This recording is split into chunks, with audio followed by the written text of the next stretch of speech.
Okay, it says we're live. How you doing, folks? Chuck Holton here, coming to you from Yerevan, Armenia, where it's a beautifully clear morning. And I know it's late on the east coast of America, but I wanted to get this out because we've got a lot of work to do today. We're taking about 20 people, mostly our viewers, and they've come here for a tour, and so we're having a great time, and we're pretty busy doing that. So I wanted to get this live done because we need to talk about what's going on with Israel. So the United Nations has blacklisted Israel, along with Hamas, by the way, and has done. Could you grab my phone for me? That's in the. It's okay. This is news that just came out. This is, I mean, you're probably not surprised by this, right? The United Nations has been sort of anti-Israel for decades and has made a lot of these kind of moves. I want to pull up this article that I've been reading about it so we can talk about this. They've put them on a list of countries that are harming children. And so I just want to point out just how biased the media is. If you look at the AP is supposed to be the sort of go-to for other journalists, and they're supposed to be the most neutral of all news agencies because they're providing content to other news outlets, right?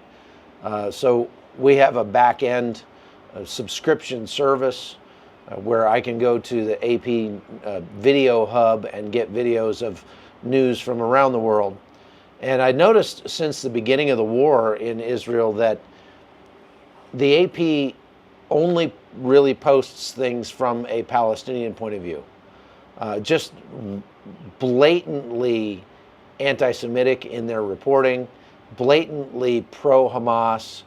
And so I just want to read you this article that just came out by the AP. An Israeli airstrike hit a UN school compound in northern Gaza Friday, killing 3 people, according to Palestinian emergency officials. This is how they're referring to the Hamas-controlled Gaza Health Ministry now, when they say, according to Palestinian emergency officials, because the Gaza Health Ministry has been so proven to be biased. It's been proven to be just flat wrong. And we're going to talk a lot more about their methodology in just a minute.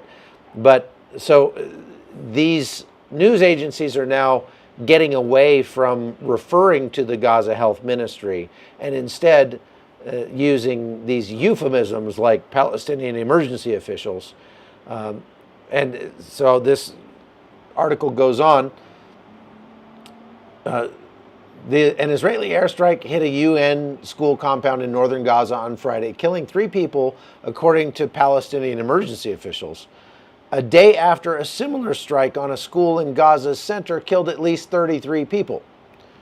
Now, where did they get the number 33 people? They got that from the Gaza Health Ministry, which has been so proven to be biased and so proven to be using the numbers of dead in Gaza for political purposes to bash Israel and to, garner international opprobrium against Israel, that you can't trust anything that they say. We'll talk more about that in a second. The Israeli army said Hamas militants were operating from within the schools. Well, obviously they were. As I've said, I've spoken with the lawyers that sit next to the targeting officers in the IDF, and the IDF cannot target any place, anything inside Gaza or out without it being signed off on by a lawyer. And the purity of arms principle that Israel holds to, as Benjamin Netanyahu said in his response to these allegations, makes Israel the most moral military on planet Earth. And I believe that. I certainly think that they have to tread a fine line between going after the Hamas militants and trying to save civilian lives. And in some cases, Israel makes the decision that the militants that they're trying to take out are so important because of the danger that they pose to Israeli society that they have to drop a bomb, even though the Hamas fighters might possibly have civilians around them as human shields. Why are they hitting schools? Because Hamas is hiding in schools. Why are they blowing up the, UNRWA care centers or distribution centers? Because Hamas is hiding in those places. They're not, as these articles sort of tacitly, make the case. They're not randomly bombing schools in Gaza. They're bombing compounds where Hamas is hiding out. So on that note, the strike that they say killed 33 people in the center of Gaza a couple days ago, that they say was in a school, first of all, is immediately when the strike happened, the Gaza Health Ministry said that the Israelis had killed more than 50 people, and they were all women and children. Again, the Gaza Health Ministry has never once reported a death of a combatant. They make it sound like every single death that they report is a civilian. And they have consistently said that 70 to 75% of the civilians that are killed are women and children. That has been proven to be, without a doubt, factually false.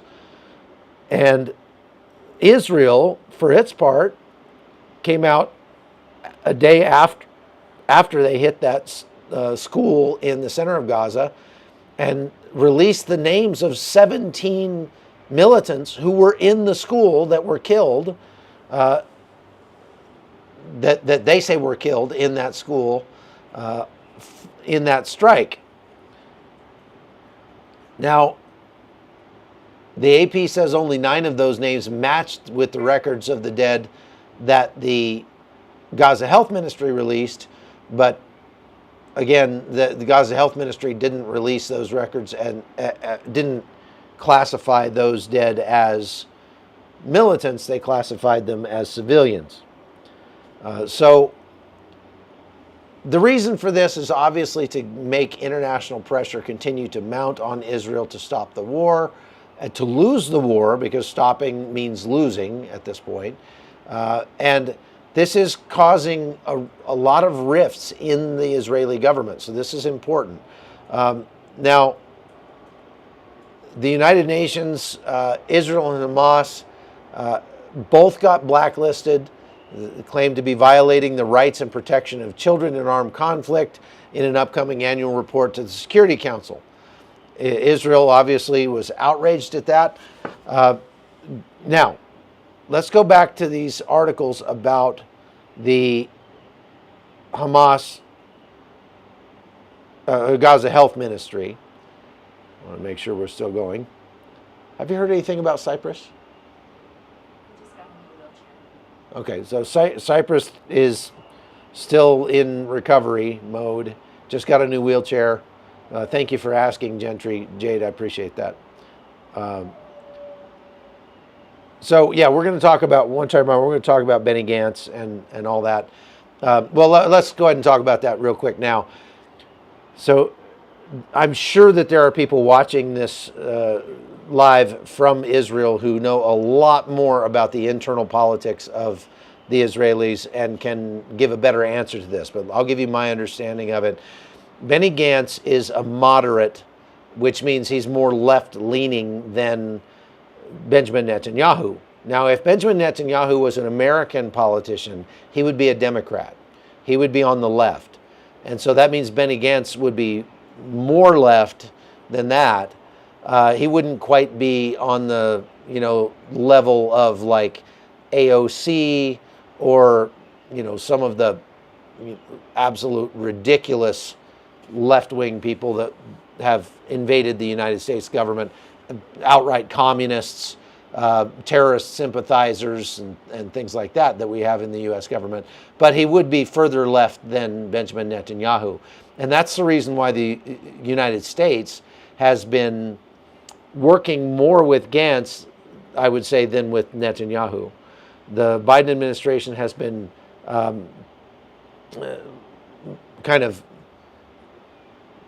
putting a lot of its hopes on Benny Gantz to push for ceasefires, to push for hostage deals, that sort of thing. On the other side of the spectrum, on the right, would be these two politicians, Smotrich and I just spaced on the name of the other guy, Smotrich and help me out here, folks. Yeah, I'm sure you'll tell me in a second. Anyway, there are two politicians that are on the right who are pulling at Netanyahu not to declare a ceasefire, not to accept a Ben Gvir, is that him? Ben Gvir? Yeah, thank you. Yeah, okay, Candace, appreciate that. So these two guys have been pulling Netanyahu to the right. Benny Gantz has been pulling him to the left. Benny Gantz basically gave Netanyahu an ultimatum and said, look, if you don't have if you don't announce a plan for how we're gonna administer Gaza after the war is over by this weekend, I'm out.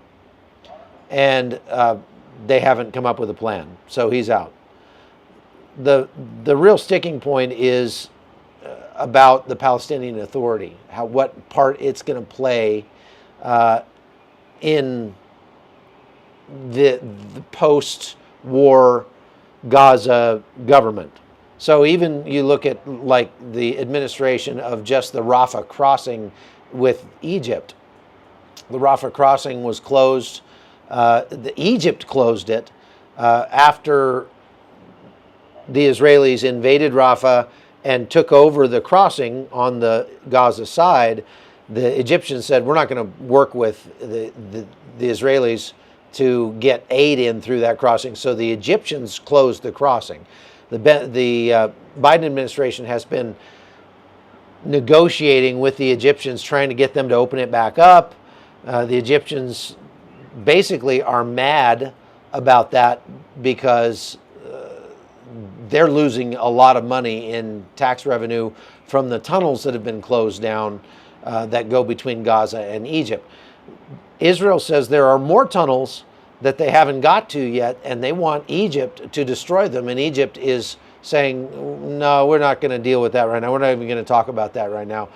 Because the Egyptians get so much revenue from the products that go in and out through Gaza.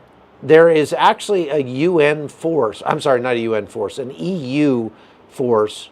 It's not a military force, it's just a bunch of EU observers who observe the Rafah crossing and have for a long time. And their job is to make sure that they're not bringing in contraband. So weapons, explosives, drugs, people, hostages, things like that are not supposed to be crossing through the Rafah crossing. And that EU observer force is there to ensure that happens. And that's why Egypt needs the tunnels open, because Egypt and Gaza make a lot of money by transporting contraband through the tunnels, weapons and explosives and drugs and people. that the EU force would not allow, or would at least report if they were going through the Rafah crossing proper. And so Israel is trying to change the calculus there. They're trying to change the game a little bit and get rid of some of the corruption that is making it possible for weapons to be smuggled into Gaza from Egypt. Okay? And so one of the suggestions that has been made is that the Palestinian Authority manage that crossing, and or even a group of so first of all, the Israelis, at least Netanyahu, is like non-starter. We're not going to have the Palestinian Authority involved here. They're not going to. We can't trust them as far as we can throw them, and so we're not going to allow the Palestinian Authority to be involved in the administration of Gaza after this is over. Now, for his part, Gantz,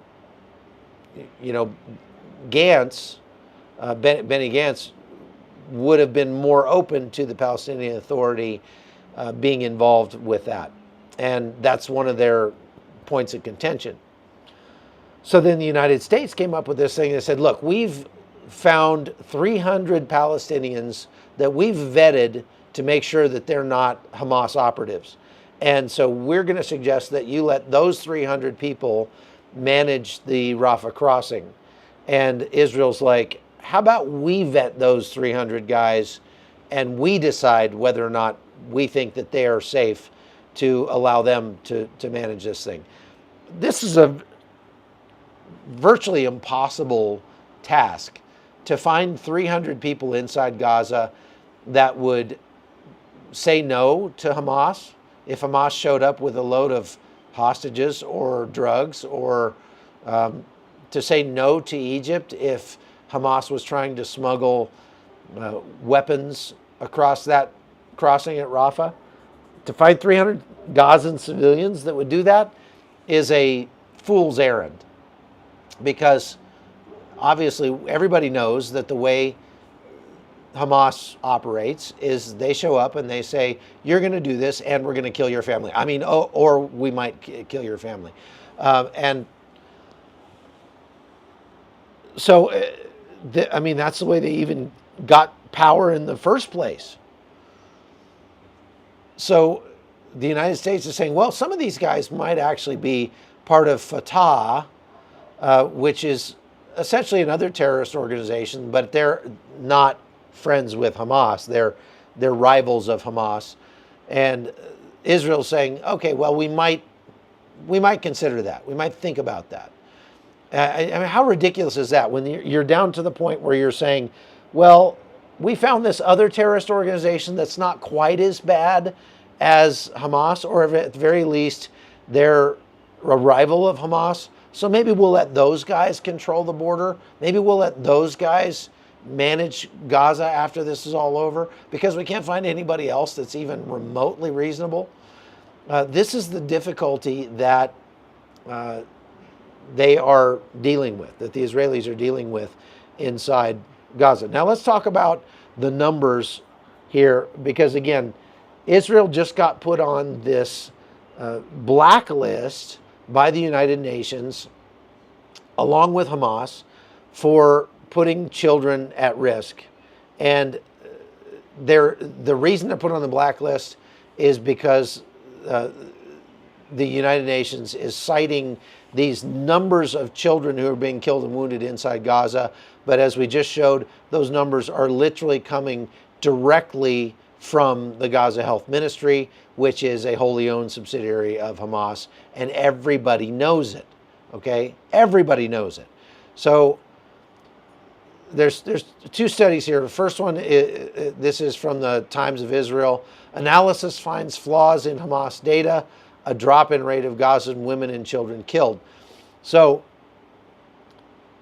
the Gaza Health Ministry has consistently reported that 75% of all the deaths that they say happened, which if you dig into the data, you can find that there's not really any way for the Gaza Health Ministry to know how many people actually died. And so they're just making up the numbers to begin with. I mean, they're just doing what we used to call a scientific wild-ass guess to try to figure out, or to try to come up with a number that they can report. So that 36,500 dead number, it's been shown to be wildly inflated. They have no idea, and even their own numbers. So they're contradicting their own daily figures. In the month of March alone, if you dig into the underlying data of people that were submitted to the morgue in Gaza, 531 people were counted twice, just in March alone. So the Gaza Health Ministry is putting out these numbers in which 531 people in 1 month were double counted, and it's being reported as gospel in the Associated Press and by the United Nations and by the Biden administration. And so, like, this is so untrustworthy that nobody should be paying any attention at all to what the Gaza Health Ministry says. And so and again, Gaza Health Ministry says that none of the deaths that they are reporting actually belong to any bad guys, any Palestinian migrants, Palestinian militants, Hamas operatives. Nobody was shooting at Israel. The IDF, they just, all those 300, nearly 300 Israeli soldiers that have died in Gaza, those all must have been friendly fire incidents or something, because according to the Gaza Health Ministry, there are no people that are actually fighting the IDF. All of the IDF's just going around and randomly shooting people and dropping bombs on people, and 75% of those people that die are women and children. In April, the numbers, as best as anybody can actually tell from the numbers of people being submitted to morgues across Gaza, 38% of them were civilians. And it doesn't say how many of that 38% of those deaths were women and children, but most likely it was a small percentage of those. So what it actually shows is that Israel is doing a very, very good job at avoiding civilian deaths. And when there are civilian deaths, they're doing a very, very good job at avoiding the deaths of women and children. So let's contrast that, because, again, the United Nations just used these fake numbers to put Israel on a list, a blacklist of people, of nations that are, killing women and children. Let's go back and look at the war in Iraq and Afghanistan. I went back and crunched some numbers of the civilian deaths, as best the reporting there was also politicized, without a doubt. I saw reports during the war in Iraq by the left, the anti-war coalition, those people, saying that the United States had killed 1 million Iraqis in the war in Iraq over 20 years. The best, more accurate numbers, the most accurate numbers we can find from third-party sources that are not so biased, are that 200,000 civilians were killed in the war in Iraq. The United States claims to have killed about 100,000 fighters, 100,000 enemy combatants in the war. And so if you make a ratio out of that, that means that 2 civilians died for every 1 militant, every 1 fighter. And so the United States, in its war in Iraq, killed 2 civilians for every 1 military person. And if you then calculate based on the actual morgue numbers, the more realistic numbers in Gaza, in the war in Gaza, Israel is killing civilians at a rate of about 1 to 1 or 1 to 1.2. So using this data, if we were going to be putting a country on a blacklist of nations that are putting children at risk, the United States would be on there, should have been on there twice as much as, there were twice as many reasons for the United States to be on there as there would for Israel to be on there. And you can look at any recent war, going back to World War II, and look at the numbers of civilians killed compared to the numbers of military killed. We could run those numbers real quick for World War II. Hang on.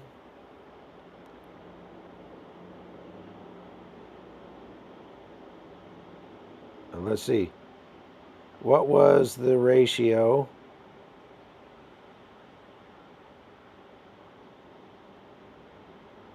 Let's see if, so in World War II had a significantly higher ratio of civilians dying to combatant deaths. So estimates vary, but it's commonly accepted that about 50 to 55 million civilians died during World War II. This includes those killed directly by military operations, bombings, and genocides, as well as forced labor and other war-related causes. Combatant deaths, 21 to 25 million military personnel were killed during the conflict. So that means that the civilian to combatant death ratio in World War II was as high as 2.6 to 1, between 2 and 2.6 to 1. So again, this war in Gaza, which without a doubt has resulted in more civilian deaths than any war in Israel's history. So yes, that, compared to other wars that Israel has been involved in, there have been more civilians that have died so far in this war with Gaza than any other death. Wow, thank you, Stanley. That's very kind of you. The United States routinely kills more civilians ratio, civilians over military or militant combatant deaths than Israel has. And the United States and the United Nations have the gall. They would dare to excoriate Israel for the number of civilians being killed, when the right answer to this would simply be every single civilian death, no matter how many they are, every single civilian death that happens in Gaza is the fault of Hamas. Because there would not be a war if it wasn't for October 7th. There would not be civilian deaths if Hamas just put down their weapons and gave up. And there certainly would not be as many civilian deaths in Gaza if Hamas did not make a habit of hiding among civilians and fighting and shooting at the IDF from civilian areas. Okay? So it is literally insane. You're right, Deborah. It is to watch the United Nations continuously attack Israel in ways like this, in ways that are so eminently provably false, just shows what a clown show the United Nations actually is. It shows how ridiculous and how what it does is it makes the United Nations continuously lose credibility. The United Nations at this point has barely more credibility than the Gaza Health Ministry. And the fact that the Associated Press, the Biden administration, the EU, many Democrats in Congress and the Senate in the United States are gleefully quoting these numbers. And it makes all of those institutions suspect as well. How can we trust the United States Congress? How can we trust anybody in the US government who is quoting these numbers, which are so provably false?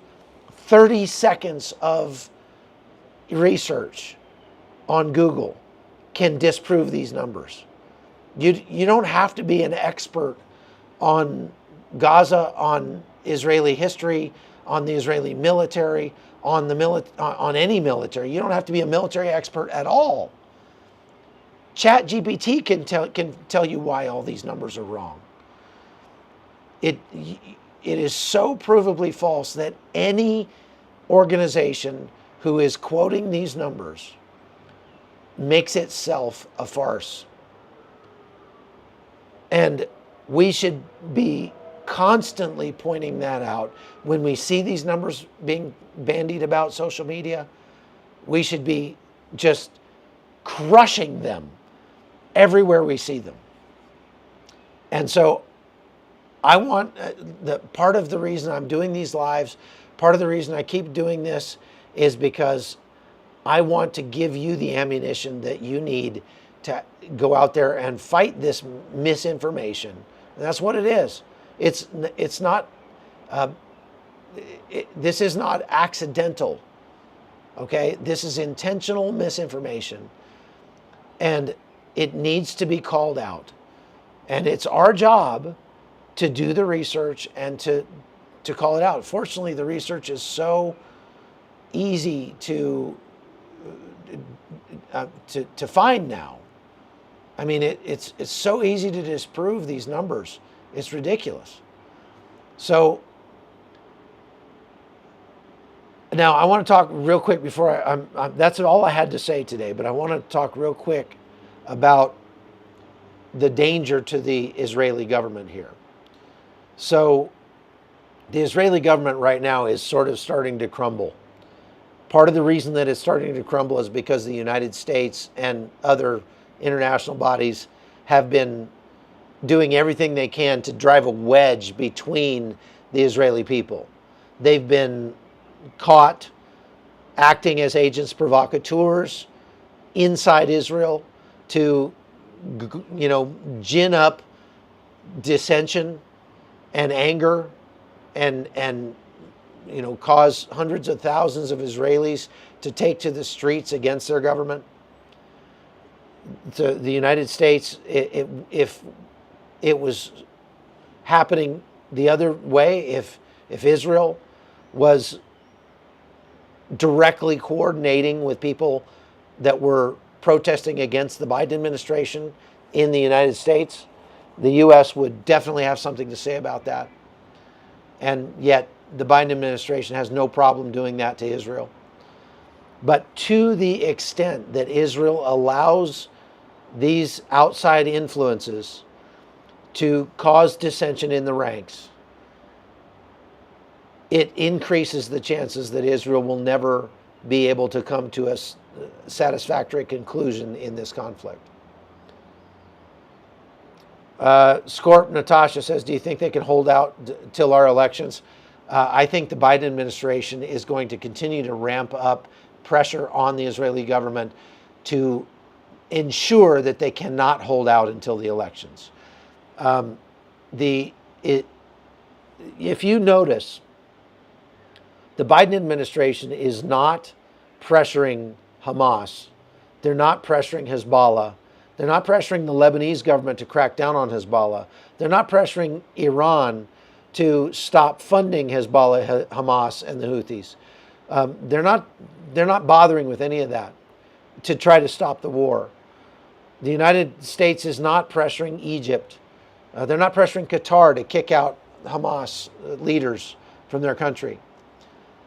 The pressure that the Biden administration is bringing to bear is all coming down on Israel to stop the war. And Israel is the aggrieved party here. Israel is the one who has the moral high ground, who has the right to be fighting. Hamas does not have a right to be fighting. Hezbollah does not have a right to be attacking northern Israel on a daily basis. The Houthis are just a circus show, on sideshow over here, just shooting missiles at anything that moves and not having any effect on anything. Iran has no right to be attacking Israel via its proxies. And yet the United States is putting pressure on Israel to give up and to lose the war, specifically so that the Biden administration can say that they ended the war. Because the Israelis are the only reasonable party in this fight. They're the only party in this fight that you could have a reasonable conversation with. And so the Biden administration doesn't even bother with everybody else. Rather than bringing economic, moral, military pressure to bear on the aggressors, Israel is being is being subjected to all of the pressure that the United States can bring to bear, and that will only continue to ramp up. So, as a side note, I wanted to just mention something funny that happened. Anthony Blinken has been running around in circles in the Middle East, trying to bring something, positive out of this for the Biden administration. He's been harrying the Israeli government to stop the war. He's about to make his, I think, 9th visit to Israel coming up next week to try to pressure Netanyahu. Why they even opened the door to him, I don't even know. I mean, if I was Netanyahu, I would literally send a message to Joe Biden and say, if you want to talk, then you need to send somebody over here besides Anthony Blinken, because we're not going to talk to him anymore. I mean, I would be extending a invitation, if I was Benjamin Netanyahu, to Donald Trump. Hey, Donald Trump, come over here and let's have some talks about what you would do if you were president here. If you win the presidency in the United States, what you would do to help Israel. That's all I would care about, because obviously the United States does not have Israel's best interests at heart. But anyway, Blinken was in the UAE at a summit, and they had a representative from the Palestinian Authority in the room. They had a representative from Saudi Arabia, I think Egypt, and the UAE in the room. And there was an argument that broke out between the UAE rep and the Palestinian Authority rep. And the UAE rep, who is a Muslim, was saying, why are we even dealing with this Palestinian Authority guy? The Palestinian Authority does not want peace. They do not want any kind of deal that is going to bring us forward in the Middle East. And he just trounced on the Palestinian Authority rep. The Palestinian Authority rep got all mad and was like, you're not going to tell us how to do our business in the Palestinian Authority. And the UAE rep was like, yeah, screw you. And he just got up and left, just walked out. And Blinken was kind of sitting there just like, like didn't know what to do. It's interesting because it gives you a window into the fact that nobody likes the Palestinians. Nobody trusts the Palestinians. Nobody, even the Muslims, the other Muslims in the Middle East, don't want to have anything to do with the Palestinian Authority, with Hamas. They all hate Iran, for sure. And yet the United States treats them like they're a homogenous unit. And it just shows how feckless the United States, the Biden administration's foreign policy is. So, absolutely ridiculous. All right, so are there any big questions that are coming through that I've missed? The Pride Mafia is out of control this year, One Tired Mama says. I missed that, but of course I try not to. I try not to follow politics in the United States too much. Kayla says, what does a blacklisting mean for the everyday civilian? Really nothing. What the blacklist is, it's a report that the United Nations comes up with every year that they then deliver to the UN Security Council. The UN Security Council has already been trouncing on Israel since the beginning of the war. They, as you know, have been, they could call for sanctions on Israel. That's so far the United States is backing Israel on that, is not going to allow that to happen. The United States has veto power in the UN Security Council, and so it's not going to really affect anything. It's just, all it does is it provides more fodder for the media to jump up and down on Israel, and it gives the Biden administration more room to apply pressure to the Israelis to stop the war, to lose the war. That's what it is. One Tired Mama says, how about Russian ships heading to the Bahamas? Yeah, again, this is another measure of the fecklessness of the Biden administration when it comes to foreign policy. This is the kind of thing where, back in the 60s, when the Russians were getting too involved in Cuba, we almost went to nuclear conflict over it.